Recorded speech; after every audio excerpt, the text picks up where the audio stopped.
सोनाली ने कहा, वे 88 लोग बेशक मरने के लायक थे, लेकिन तुम्हें उन्हें मारने का कोई अधिकार नहीं था। फिर पुष्कर ने अचानक वो कार्ड निकाला जो सोनाली ने उसे पहले दिया था और गहरी आवाज में कहा, मैं इसे वैलिड बना सकता हूं और ये सिर्फ तुम्हारी इच्छा पर निर्भर करता है। अगर तुम मुझे अपनी स्पेशल फोर्सेस की टीम में शामिल करने के लिए राजी हो जाओ। सोनाली ने कहा, क्या तुम मुझे सच नहीं बता सकते? तुम अपनी मौत से बहुत डरते हो। तुमने हमेशा स्पेशल फोर्सेस की टीम में शामिल होने के खौफर का मजाक उड़ाया है, लेकिन अब तुम सिर्फ इस वजह से शामिल हो रहे हो। मुझे तुम्हारी बातों से किसी साजिश की बू क्यों आ रही है? पुष्कर ने मुस्कुराते हुए कहा, बेशक ये इतना आसान नहीं है। मैं भी एक दुश्मन को मारने के लिए मैराफ टूर्नामेंट में जाना चाहता हूँ, इसलिए मैं तुम्हारी स्पेशल फोर्स की पहचान उधार लेना चाहता हूँ। उसका ये एक तरीका है, यदि मैं तुम्हारी स्पेशल फोर्स का हिस्सा बन जाता हूँ तो मैं फंसूंगा नहीं, ठीक है? सोनाली को पहले से लग रहा था कि कुछ गलत है, लेकिन वो समझ नहीं पा रही थी। सोनाली ने एक पल के लिए सोचा और तुरंत सहमत होते हुए बोली, कौन सा दुश्मन और तुम उसे क्यों मारना चाहते हो? पुष्कर ने कहा, वो मैं तुम्हें अभी नहीं बता सकता, लेकिन इतना कह सकता हूं कि इस टूर्नामेंट में जाना और फर्स्ट प्राइज जीतना मेरे लिए बहुत जरूरी है। सोनाली ने कहा, ठीक है, पर शायद तुम मैराफ टूर्नामेंट के बारे में ये नहीं जानते कि देश की स्पेशल फोर्स इस टूर्नामेंट को सिक्योरिटी जरूर देती है, पर उसमें हमारे हिडन मोटिव होते हैं, क्योंकि इस टूर्नामेंट में कुछ ऐसे छुपे हुए गैंगस्टर आते हैं जिनका स्पेशल फोर्स को सालों से इंतजार है, और इसलिए ये टूर्नामेंट में शामिल होना और उसे जितना इतना भी आसान नहीं है। उनमें से कुछ ऐसे भी हैं जिनके बारे में मालूम होने के बावजूद भी हम उन पर हाथ नहीं रख सकते, क्योंकि उनके पीछे बहुत बड़ी पॉलिटिकल पावर है। पुष्कर हंसा और बोला, वो तुम मुझ पर छोड़ दो, पर ये मेरा वादा है कि जब तक ये टूर्नामेंट खत्म होगी तब तक आपकी वांटेड लिस्ट काफी छोटी हो चुकी होगी। पुष्कर ने उससे हाथ मिलाया और दोनों मुस्कुराए, लेकिन उन दोनों की आंखों में अपने अपने सीक्रेट्स छुपे हुए थे। सोनाली ने अपने सीनियर को इस बारे में ज्यादा जानकारी ना देते हुए सिर्फ इसे आपसी गैंग वॉर का नाम दे दिया था। मैराफ टूर्नामेंट में देश के छुपे हुए बहुत से डॉन आते थे जो हमेशा से अंडरग्राउंड रहते थे, और इसकी जानकारी पुष्कर को पहले ही अपराजिता से भी मिल चुकी थी। ये प्रतियोगिता एक सप्ताह में शुरू होने वाली थी और पुष्कर के पास शहर की बड़ी बड़ी फैमिलीज को ढूंढने और उनके बारे में जानकारी हासिल करने का समय नहीं था, इसीलिए पुष्कर इस प्रतियोगिता में जाना चाहता था। फिर सोनाली और पुष्कर ने एक दूसरे से अलविदा कहा और दोनों अपने अपने रास्ते पर चले गए। अगले कुछ दिनों में पुष्कर यूनिवर्सिटी में दिखाई नहीं देने वाला था। उसने चांसलर तन्मय से छुट्टी ले ली थी। उधर प्रियंका की हालत में भी सुधार होना शुरू हो चुका था, लेकिन वो अभी भी बेहोश ही थी। 4 दिनों बाद पुष्कर को अचानक सोनाली का एक मैसेज मिला जिसमें एक एड्रेस लिखा हुआ था। आखिरकार मैराफ टूर्नामेंट में जाने का वक्त आ गया था। पुष्कर जब सोनाली के बताए हुए पते पर पहुंचा तो अपने सामने मिलिट्री एयरप्लेन को देखकर पुष्कर थोड़ा सरप्राइज हो गया था। उसने सोनाली से कहा, क्या मैराफ टूर्नामेंट मुंबई में नहीं होता है? सोनाली ने कहा, किसने कहा कि मुंबई में होता है? ऊपर आओ। पुष्कर सोनाली के साथ अंदर चला गया और वहां पर उसने सभी को स्पेशल फोर्सेस की वर्दी में देखा। वहां पर वो सफेद शर्ट और जीन्स पहनने वाला अकेला आदमी था, जिससे वो काफी अलग दिख रहा था। स्पेशल फोर्सेस के मेंबर्स ने भी पुष्कर पर नजर डाली। वो सभी उसे देखकर शॉक हो गए थे, लेकिन जब उन्होंने देखा कि सोनाली भी उसके साथ प्लेन में चढ़ी थी तो किसी ने पुष्कर से कुछ नहीं पूछा। पुष्कर को एक सीट मिली और वो बैठ गया। उसके बगल में छोटे बालों वाली एक लड़की थी। उसने अजीब भाव से पुष्कर की ओर देखा। वो मुस्कुराई, लेकिन वो कुछ बोली नहीं। पुष्कर ने कहा, हेलो, क्या मैं पूछ सकता हूँ हम कहाँ जा रहे हैं? उस लड़की ने कहा, हिमालय। पुष्कर ने बुदबुदाते हुए दोहराया, क्या हम हिमालय जा रहे हैं? जब पुष्कर ने ये सुना तो उसने तुरंत माउंट एवरेस्ट के बारे में सोचा, जो बर्फ से ढकी चोटी है। पुष्कर ने अपने बगल में बैठी छोटी बालों वाली लड़की की ओर सिर हिलाया और कहा, थैंक्स। उस लड़की ने कहा, आप यहाँ नए हैं, मेरा नाम हर्षिता है। पुष्कर ने कहा, मेरा नाम पुष्कर है। पुष्कर ने अपना परिचय देने के बाद देखा कि वो बोलने में झिझक रही है, इसलिए उसने उत्सुकता से उसकी ओर देखा और उसके बोलने का इंतजार करने लगा।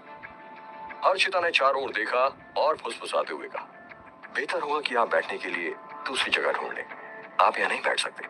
पुष्कर ने भी अपनी सीट की ओर देखा, इस डर से कि अगर वास्तव में उस पर किसी और का नाम लिखा होगा तो ये बुरा होगा, लेकिन सोनाली ने उसे यहीं पर बैठने के लिए कहा था। तभी उसके बगल वाली टीम के सभी मेंबर हंसने लगे और उनमें से किसी ने कहा, ये लड़का तो बिल्कुल ही बुद्धू है। फिर एक आदमी ने कहा, आप नए हैं, कोई बात नहीं, कैप्टन श्वेता को आने दो, फिर देखते हैं। एक दूसरे आदमी ने कहा। पिछली बार जिस व्यक्ति को यहाँ के नियमों की समझ नहीं थी, उसे कैप्टन श्वेता ने तब तक पीटा था जब तक कि वह अधमरा नहीं हो गया। पुष्कर ने उत्सुकता से उन लोगों की ओर देखा और सोचा, क्या स्पेशल फोर्सेस में एक दूसरे की मदद की भावना नहीं है? ये लोग तो डार्क के लोगों की तरह ही मालूम पड़ते हैं। वे सभी भी नए लोगों को परेशान करना पसंद करते थे। पुष्कर ने हर्षिता से पूछा, क्या ये सीट कैप्टन श्वेता के लिए रिजर्व है? हर्षिता ने कहा, नहीं, लेकिन इस समय जो लोग हंस रहे थे उन्होंने अचानक मुस्कुराना बंद कर दिया और दूसरी ओर देखने लगे। हर्षिता ने धीमी आवाज में कहा, जल्दी उठो वरना आप मुसीबत में पड़ जाएंगे। ये कैप्टन श्वेता की टीम पुराने मेंबर्स को भी नहीं छोड़ती। पुष्कर थोड़ा पीछे झुका और चुपचाप सामने से आ रही टीम की ओर देखने लगा, ये देखने के लिए कि इन लोगों को किसने इतना डरा रखा है। कैप्टन श्वेता जो आगे आ रही थी वो तो बहुत ही खूबसूरत लड़की थी और जब उसने पुष्कर को देखा तो वो भी थोड़ा चौंक गई। फिर वो तुरंत तेजी से चलते हुए पुष्कर की ओर गई। कैप्टन श्वेता ने कहा, क्यों लड़के, तेरी मौत आई है क्या? एक आदमी ने कहा, ये पहली बार है कि कैप्टन श्वेता प्लेन में इतनी तेजी से दौड़ती हुई आई। लगता है वो आज बहुत नाराज है। हर्षिता तुरंत डर गई और उसने कहा, कैप्टन श्वेता, ये नया लड़का है पुष्कर, उसे आपके बारे में मालूम नहीं है। मैं तुरंत इससे पहले कि वे अपनी बात खत्म कर दी, वो अचानक अपने सामने का सीन देखकर चौंक गई। कैप्टन श्वेता जो हमेशा गुस्से में रहती थी, वो अचानक पुष्कर को देखते ही शांत हो गई थी। श्वेता ने कहा, मिस्टर पुष्कर, आप यहाँ कैसे आ गए? क्या आप भी स्पेशल फोर्सेस में शामिल हो चुके हो? ये तो बहुत अच्छा है। और श्वेता आगे बढ़कर पुष्कर के गले से चिपक गई। जो लोग पुष्कर की पिटाई का मंजर देखने के लिए इंतजार कर रहे थे वो सभी बुरी तरह चौंक गए थे। उनके लिए ये मंजर गर्म तवे पर पानी डालने जैसा था। हर्षिता जो पास में खड़ी थी और भी अधिक सरप्राइज थी। वो साफ साफ देख सकती थी कि उसके सामने कैप्टन श्वेता बहुत जोर से पुष्कर के गले से लिपट गई थी। इस समय पुष्कर थोड़ा शर्मिंदा था। पुष्कर ने श्वेता के कंधे को थपथपाते हुए कहा, श्वेता, तुम इतनी एक्साइटेड क्यों हो रही हो? ये वही श्वेता थी जो जंगली ईगल को मारते समय पुष्कर के साथ थी। बाद में वह पुष्कर को special forces reserve warehouse में ले गई थी। पुष्कर को याद आ गया था कि उसने श्वेता को अपनी बनाई हुई कुछ गोलियां भी दी थी, लेकिन बाद में उसकी बहन और पिता के कारण कुछ परेशानी भी हुई थी। पुष्कर के कहते ही श्वेता को एहसास हुआ कि उस प्लेन में वो दोनों अकेले नहीं हैं और फिर वो पुष्कर के गले से हटते हुए बोली, जब भी मैं तुम्हें देखती हूँ तो बहुत खुश होती हूँ। पुष्कर ने देखा कि उसके आसपास के लोग उसे अलग तरह से देख रहे थे। कुछ देर पहले जो लोग उस पर फप्तियां कस रहे थे अब उनके मुंह खोले के खोले रह गए थे।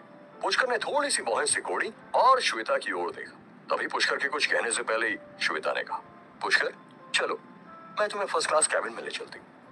ऐसा कहने के साथ ही श्वेता शर्मा गई और उसने आगे बढ़ते हुए पुष्कर का हाथ पकड़ लिया। श्वेता पुष्कर का हाथ पकड़कर उसे अंदर फर्स्ट क्लास कैबिन की ओर ले जाने लगी। जब टीम के सभी सदस्यों ने उन्हें इस तरह जाते हुए देखा तो वे अचानक फुसफुसाए, तो ये वही बॉयफ्रेंड है जिसके बारे में कैप्टन श्वेता की टीम अक्सर बात करती है। जल्द ही पुष्कर और श्वेता दोनों फर्स्ट क्लास कैबिन में पहुंचे। श्वेता ने मुस्कुराते हुए पुष्कर का हाथ छोड़ दिया और कहा, सॉरी पुष्कर, मुझे सबके सामने ऐसे बिहेव नहीं करना चाहिए था, लेकिन इनमें से बहुत से लोग मुझ पर ढाई मार रहे थे। अब शायद उनको जवाब मिल गया होगा, वो तुम्हें मेरा बॉयफ्रेंड समझ रहे होंगे। पुष्कर ने श्वेता पर एक नजर डाली। पुष्कर समझ गया था कि श्वेता ने ऐसा किस लिए किया था, लेकिन पुष्कर यह भी जानता था कि उसे श्वेता के ज्यादा करीब नहीं आना है, वरना वो उसके प्यार में पड़ जाएगी, जो पुष्कर कभी नहीं चाहता था। पुष्कर ने श्वेता से पूछा, तुम पहले से बहुत स्ट्रांग हो गई हो, लेकिन तुम कैप्टन कब बन गई? क्या ये कुछ जल्दी नहीं हो गया? पुष्कर स्पेशल फोर्सेस के लोगों के बारे में सोचने लगा था, क्योंकि श्वेता तो उसकी दी हुई दवाइयों की वजह से स्ट्रांग हो गई थी, मगर यहाँ विमान में सवार कम से कम 80% लोगों का उससे कोई मुकाबला नहीं है। पुष्कर सोचने लगा था कि क्या श्वेता वाकई इस उम्र में कैप्टन बनने के काबिल है? श्वेता ने कहा, मुझे ऐसा नहीं करना चाहिए था, लेकिन मैं एक सीनियर से मिली थी और उन्होंने कई बार मेरी तारीफ की। फिर उनकी टीम ने मुझे अच्छी तरह से ट्रेनिंग देने का फैसला किया। उनकी ट्रेनिंग काफी सख्त थी और यही कारण है कि टीम के ये सदस्य मुझसे डरते हैं। पुष्कर ने सोच समझकर सिर हिलाया। पुष्कर को उम्मीद नहीं थी कि श्वेता इतनी जल्दी से इतनी बड़ी स्पेशल फोर्सेस की टीम की कैप्टन बन जाएगी। उसके बाद पुष्कर ने श्वेता से प्रतियोगिता के बारे में पूछने की कोशिश की। श्वेता को सब कुछ पता था और उसने पुष्कर को सब कुछ बताया। श्वेता की सारी बातें सुनने के बाद पुष्कर ने उसे कहा, तुमने कहा है कि स्पेशल फोर्सेस की टीम इसकी सिर्फ निगरानी करती है और व्यवस्था बनाए रखती है और आमतौर पर भैरव टूर्नामेंट प्रतियोगिता में भाग नहीं लेती है। श्वेता ने कहा, हाँ कहा जाए तो हम इसके रेफरेंस हैं और हम सिक्योरिटी भी प्रोवाइड करते हैं। अगर हम भी इसमें भाग लेंगे तो ये हमारी रेपुटेशन के लिए अच्छा नहीं होगा। पुष्कर को इसकी परवाह नहीं है, वो इसमें भाग लेना चाहता है चाहे कोई कुछ भी समझे। आखिरकार प्लेन अपने डेस्टिनेशन पर पहुंच ही गया। ये शहर के हवाई अड्डे पर नहीं बल्कि हिमालय के एक सीक्रेट रनवे पर रुका हुआ था। यहाँ लैंडिंग और टेक ऑफ के लिए रनवे बनाने की क्षमता बैरअप टूर्नामेंट में आए लोगों की मेहनत और टेक्निक को दर्शा रही थी। जैसे ही पुष्कर प्लेन से बाहर निकला तो उसे अचानक महसूस हुआ कि टेम्परेचर बहुत गिर गया है।